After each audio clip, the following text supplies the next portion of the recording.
میرے ایک دوست ہیں، انہوں نے خود مجھے یہ واقعہ سنایا.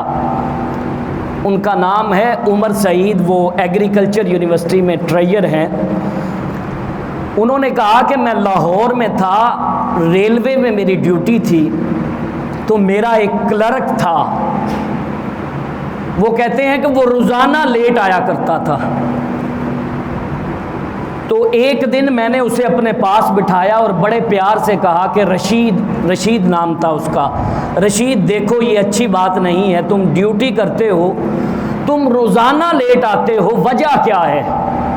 کہتے اس دن وہ کہنے لگا کہ سچ بتاؤں آپ؟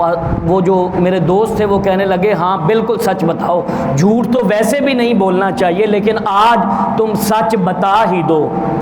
تو وہ کہتے ہیں کہ اس کی آنکھوں میں آنسو آ گئے اور وہ کہنے لگا کہ میری فیملی بڑی ہے اور میری تنخواہ تھوڑی ہے،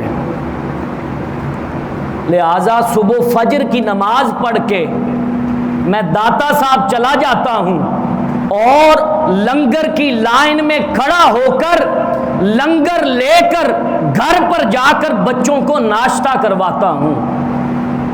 اور وہ کہتے ہیں کہ وہ رو کر کہنے لگا کہ اللہ کی عزت کی قسم، اگر حضور داتا صاحب کا دربار نہ ہو، آدھا لاہور کے جو غریب ہیں وہ بھوکے مر جائیں.